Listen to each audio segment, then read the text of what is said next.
Thank You, Ma'am, by Langston Hughes. She was a large woman with a large purse that had everything in it but hammer and nails. It had a long strap, and she carried it slung across her shoulder. It was about 11 o'clock at night, and she was walking alone, when a boy ran up behind her and tried to snatch her purse. The strap broke with the single tug the boy gave it from behind. But the boy's weight and the weight of the purse combined caused him to lose his balance. So, instead of taking off full blast as he had hoped, the boy fell on his back on the sidewalk and his legs flew up. The large woman simply turned around and kicked him right square in his blue-jeaned sitter. Then she reached down, picked the boy up by his shirt front and shook him until his teeth rattled. After that, the woman said, "Pick up my pocketbook, boy, and give it here." She still held him, but she bent down enough to permit him to stoop and pick up her purse. Then she said, "Now ain't you ashamed of yourself?" Firmly gripped by his shirt front, the boy said, "Yes'm." The woman said, "What did you want to do it for?" The boy said, "I didn't aim to." She said, "You a lie." By that time 2 or 3 people passed, stopped, turned to look, and some stood watching. "If I turn you loose, will you run?" asked the woman. "Yes'm," said the boy. "Then I won't turn you loose," said the woman. She did not release him. "I'm very sorry, lady, I'm sorry," whispered the boy. And your face is dirty. I got a great mind to wash your face for you. Ain't you got nobody home to tell you to wash your face?" "No," said the boy. "Then it will get washed this evening," said the large woman, starting up the street, dragging the frightened boy behind her. He looked as if he were 14 or 15, frail and willow-wild in tennis shoes and blue jeans. The woman said, "You ought to be my son. I would teach you right from wrong.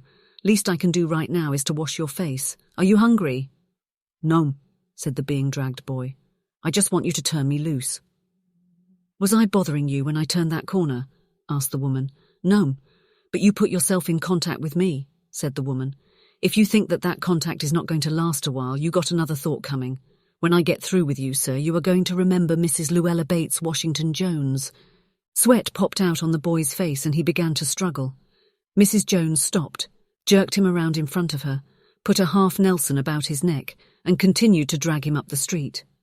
When she got to her door, she dragged the boy inside, down a hall, and into a large kitchenette-furnished room at the rear of the house. She switched on the light and left the door open. The boy could hear other roomers laughing and talking in the large house. Some of their doors were open too, so he knew he and the woman were not alone. The woman still had him by the neck in the middle of her room. She said, "What is your name?" "Roger," answered the boy. "Then, Roger, you go to that sink and wash your face," said the woman, whereupon she turned him loose at last. Roger looked at the door, looked at the woman, looked at the door, and went to the sink. "Let the water run until it gets warm," she said. "Here's a clean towel." "You going to take me to jail?" asked the boy, bending over the sink. "Not with that face, I would not take you nowhere," said the woman. "Here I am trying to get home to cook me a bite to eat and you snatch my pocketbook. Maybe you ain't been to your supper either, late as it be, have you?" "There's nobody home at my house," said the boy. "Then we'll eat," said the woman. "I believe you're hungry, or been hungry, to try to snatch my pocketbook." "I wanted a pair of blue suede shoes," said the boy. "Well, you didn't have to snatch my pocketbook to get some suede shoes," said Mrs. Luella Bates Washington Jones. "You could have asked me." "Ma'am?" The water dripping from his face, the boy looked at her. There was a long pause, a very long pause. After he had dried his face and not knowing what else to do, dried it again, the boy turned around, wondering what next. The door was open. He could make a dash for it down the hall. He could run. The woman was sitting on the daybed. After a while, she said, "I were young once and I wanted things I could not get." There was another long pause. The boy's mouth opened. Then he frowned, but not knowing he frowned. The woman said, You thought I was going to say but, didn't you? You thought I was going to say but I didn't snatch people's pocketbooks. Well, I wasn't going to say that." Pause. Silence. "I have done things too, which I would not tell you, son. Neither tell God if he didn't already know. So you set down while I fix us something to eat. You might run that comb through your hair so you will look presentable." In another corner of the room behind a screen was a gas plate and an icebox. Mrs. Jones got up and went behind the screen. The woman did not watch the boy to see if he was going to run now, nor did she watch her purse, which she left behind her on the daybed.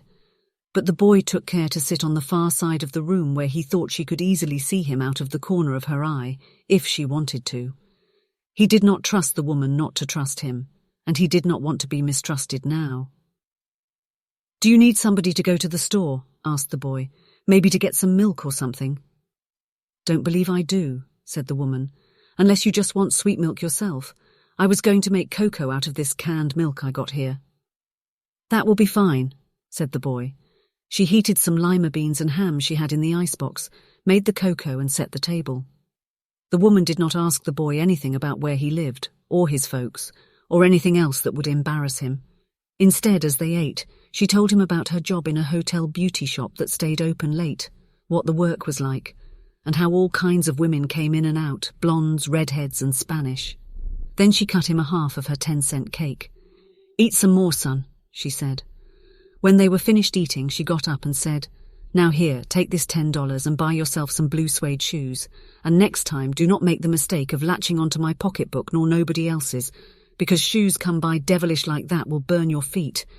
I got to get my rest now, but I wish you would behave yourself, son, from here on in." She led him down the hall to the front door and opened it. "Good night, behave yourself, boy," she said, looking out into the street.